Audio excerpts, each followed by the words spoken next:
another ugly session where we repealed most of yesterday's rebound, not all. Let's focus on one of the rare stocks that's working in this environment.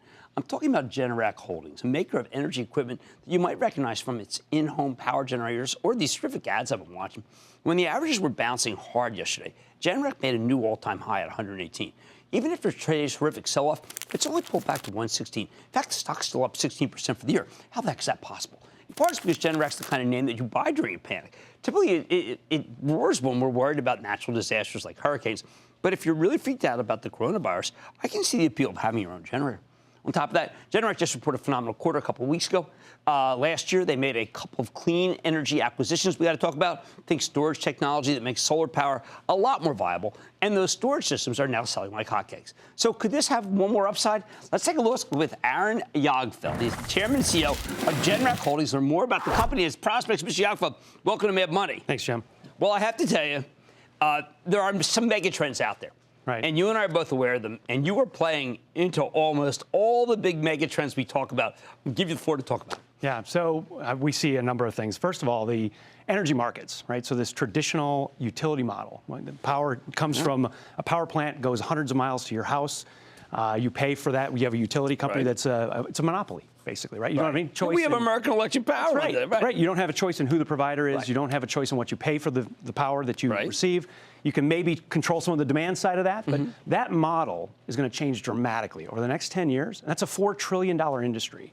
And that's going to change in a big way. And we think that decentralized power generation, so rooftop solar, storage, maybe even using a gas generator like some of our legacy products to generate power, and then store that power, and then consume that power and use that power when and where you need it. Including I put solar panels up, and I can get power and store it with a Generac. Correct. And then use it when I want to? Correct. So you can use that. That's right now. That's right now. That product actually launched in December. So we bought two companies last year and got into this space. Spent over $100 million.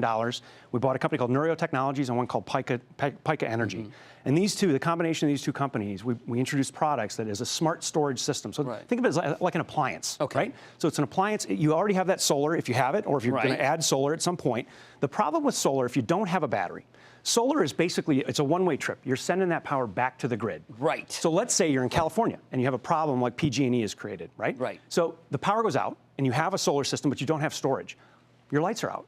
You might think, but I have solar. Right. The sun's out. Why don't I have any power? But that's a one-way trip. If you have a storage system, you can store that sunlight and you can use that battery to provide for resiliency if the grid goes down, or you can consume that power at points in the day, maybe when PG&E or some other utility is charging you a lot more off the grid. Right. And you can save that money. So it's an energy savings appliance. And there's only really, one other company that does this? I mean, you guys are really the game in town. We are. We think that it's a pretty unique space for us. We think our brand, with our legacy products, which we've done great with, the home standby generator category, we built that. With the grid being bad, many of my friends have it who are in the suburbs. Absolutely. Because it's unreliable. We never thought in our lifetime that the grid would be unreliable, but it is. But it is. No, the grid reliability problem is real. Right, and people suffer through it. You suffer through outages a couple times a year. Yeah, we just accept it. We have to throw out everything in our refrigerators, and we accept the fact that if you're sick, there's really nothing you can do. Right. And that's not acceptable. No, it's not. So we created a product category for that, right? So you don't have to live through that.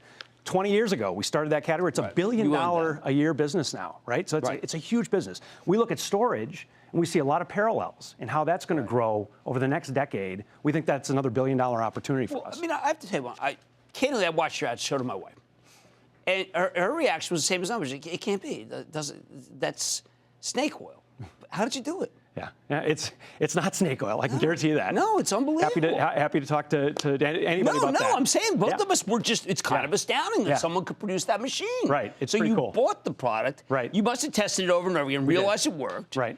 And this is available. I mean, anyone who has a rooftop. That's right. If you have a rooftop and if you want to have some more independence and flexibility with your energy needs, you want to reduce the cost. That's really what you want to do. And you want to add to. You're trying to be part of the solution, not part of the problem when it comes to climate change. Right. So that's the other mega trend that exists here. Is the conversation and the attitudes around climate change are real. Right. So I mean, how do you keep these in stock? I've got to believe that this is the demand for this is extraordinary. Yeah, it's not a demand side issue. It's a supply side issue at this point. So ramping supply chain. Right. You know, our initial guidance when we bought those companies, we thought we'd do 50 megawatt of backup power. It's 150 megawatts that we think we're going to do this year. So it's 3x what we originally thought in our business case. Now, in times of stress, in times of panic, obviously people reach for Generac. Is the coronavirus that kind of panic? You know, it's interesting because you get people who they get concerned about everything, having clean water, having the access to food. They don't want to go out of the house, so they start thinking about this. What happens if?